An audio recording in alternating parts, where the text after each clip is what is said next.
नमस्कार, मी डॉक्टर राहुल वागोले. तुम्ही रोज माझे वेगवेगळ्या विषयावरचे आजारांवरचे त्याच्यावरील उपचारांवरचे व्हिडिओ ऐकत असतात. पण आज मी तुम्हाला काही वेगळं सांगणार आहे. आज मी सांगणार आहे तुम्हाला मनाचे डिटॉक्सिफिकेशन कसे करायचे. रोज दवाखान्यामध्ये वेगवेगळ्या आजारांचे पेशंट पाहत असताना, त्यांचा आजार त्यांना समजावून सांगत असताना, त्यावरील ट्रीटमेंट सांगत असताना, पंचकर्माचे उपचार सांगत असताना, ते करून घेत असताना आमचंही मन थकून जात असतं.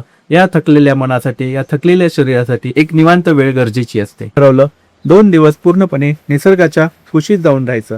पृथ्वी, जल, तेज, वायू, आकाश या पंचमहाभूतांची किमया अनुभवायची. आणि त्यासाठीच आम्ही आलो आहोत पुण्यापासून अवघ्या 1.5 तासाच्या अंतरावर सह्याद्रीच्या कुशीत पानशेत धरणाच्या तलावालगत दिंडेळी गावात वसलेल्या एका अप्रतिम रिसॉर्टमध्ये. या रिसॉर्टमध्ये पाऊल टाकताच पहिली भावना मनात येते ती म्हणजे वाव.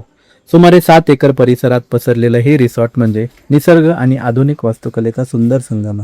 एका बाजूला उंच डोंगररांगा तर दुसऱ्या बाजूला अथांग पानशेत तलाव, हिरवगार जंगल, पक्ष्यांचा मधुर किलबिलाट आणि मनाला शांत करणारा गारवा.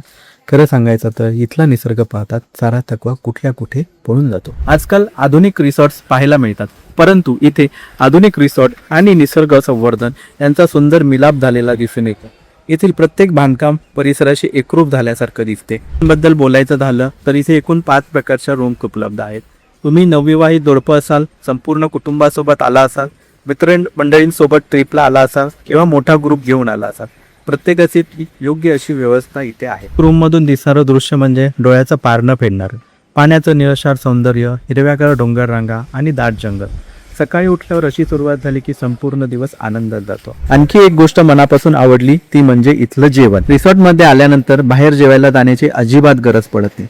तुमच्या पॅकेजमध्ये सकाळचा स्वादिष्ट नाश्ता, संध्याकाळचा गरमागरम चहा आणि त्यासोबत भजी किंवा वडे, तसेच रात्री शाकाहारी आणि मांसाहारी अशा दोन्ही प्रकारच्या स्वादिष्ट जेवणाची उत्तम व्यवस्था आहे.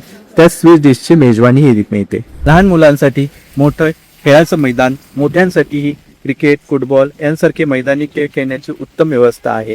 दिवसभर आनंदात खेळण्याची सोय आहे. त्याचबरोबर इंडोर गेम्सही उपलब्ध असल्यामुळे प्रत्येक वयोगटातील व्यक्ती ही मनसोक्त वेळ घालू शकते. हे आल्यावर एक गोष्ट प्रकर्षाने जाणवली. सूर्योदय कधी झाला आणि सूर्यास्त कधी झाला हेच कळत नाही. मोबाईल, सोशल मीडिया आणि शहरातील गोंगाट यापासून दूर जाऊन जेव्हा आपण निसर्गात काही क्षण घालवतो तेव्हा मन खरंच शांत होतं. दिवसाच्या मुक्कामाने आम्हाला केवळ विश्रांतीच मिळाली नाही, तर पुन्हा नव्या ऊर्जेने काम करण्याची प्रेरणाही मिळाली. आता पुन्हा रुग्णसेवेसाठी अधिक उत्साहाने आणि नव्या जोमाने काम करण्याची ताकद मिळाली आहे. आपण वर्षभर काम करतो, कुटुंबासाठी धडपडतो, जबाबदाऱ्या पार पाडतो, पण वर्षातून किमान 1 किंवा 2 वेळा तरी स्वतःसाठी आणि आपल्या कुटुंबासाठी असा छोटासा ब्रेक जरूर घ्या. एक सांगायचे आहे की फक्त औषध खाणे हेच फक्त ट्रीटमेंटचा पार्ट नसतो, तर निसर्गाच्या सानिध्यात घालवलेले काही क्षण, कुटुंबासोबत घालवलेली वेळ हे सुद्धा एक प्रकारचे औषधच असते. ही एक भविष्यातली गुंतवणूक असते.